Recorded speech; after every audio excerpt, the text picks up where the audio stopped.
So let's do a few more examples. Imagine we have three boxes. Let's say we have five boxes, sorry. So here are these five boxes: one, two, three, four, five. Okay? And each one of them contains some number of marbles, which we'll call x. So there's some x number of marbles that I don't know what they are, but they're the same, right? So there are some x marbles inside these boxes, and then you have maybe three lying outside. So there are three marbles lying outside, and these marbles, I don't know the number, so each has x, right? So this is x, this is x, this contains x, this contains x, this contains x. So the number of marbles, so if I write the number of marbles, if I want to find out the total number of marbles, well, these are going to be equal to, so I have 5 x's, so I have to add x plus x plus x plus x. So I can write this as 5 multiplied by x, and then I have these three marbles lying around, so I'll say 5x plus 3.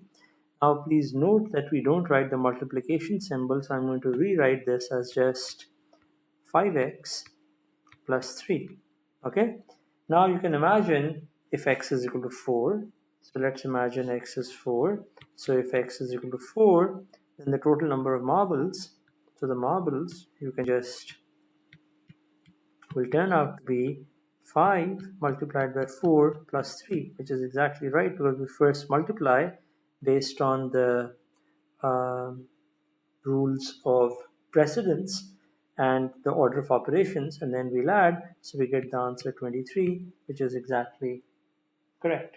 Okay, so another small thing that you need to know is that when we multiply, so let's say we have, so we can use any symbol that we want. It doesn't have to be x. So we can use any symbol. So we have a number of things that we can use. So we can use any symbols to represent something that we don't know. So these can be maybe equal to X or Y or A or B, or any alphabet is normally used to represent what we don't. So let's say we want to write Y multiplied by Y. But write Y multiplied by Y, we'll write it as, the symbol that we will use is Y squared. We won't even write the multiplication symbol, and we'll just denote that we are multiplying two Y's. So the two Y's, so this is Y number 1 and Y number 2. The two Y's, because we are multiplying two Y's by each other, we write it as Y squared. We can also write it as, for example, if we are multiplying three symbols.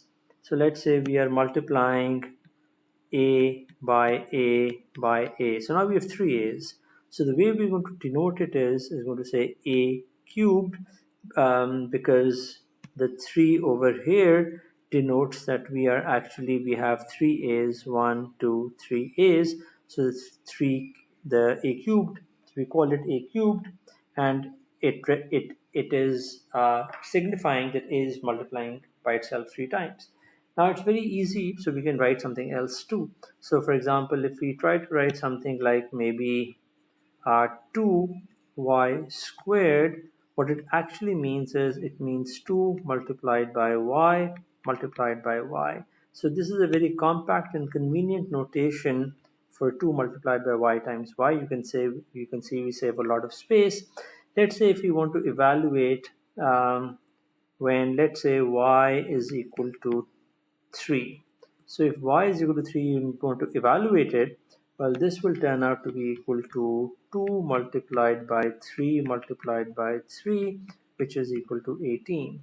And similarly, if you want to, let's say, evaluate 4a cubed plus 3a squared plus 5, and you want to evaluate when a is equal to 2. So what this means is, this is equal to 4 multiplied by a cubed. Remember, just means a multiplied by itself 3 times. So I have to multiply a by itself 3 times. The value of a is 2, so I have to multiply 2 by itself 3 times. Then I have a plus, then I have a 3, and I am multiplying 3a squared just means 3 multiplied by a multiplied by a. So I'm going to multiply 3 multiplied by 2 multiplied by 2, and then I'm going to add a 5. Now first I'm going to multiply because of the order of operations. So I'm going to multiply these guys, and then later on I'm going to add. So when I multiply, I get the answer, which is 4 twos are 8, 16, 32. So it's going to be 32 plus, and then I have to then multiply 2 to the 4, 4 threes are 12, so it's going to be 12 plus 5, and that's going to turn out to be 49, I think. Okay, so the important thing to note is that you have to remember what the notation, which is called raised to the power. So this is y raised to the power 2 or a raised to the power 3. A shorthand is also y squared or a cubed. And how do we evaluate these expressions, which look something like this, which are relatively complicated looking expressions?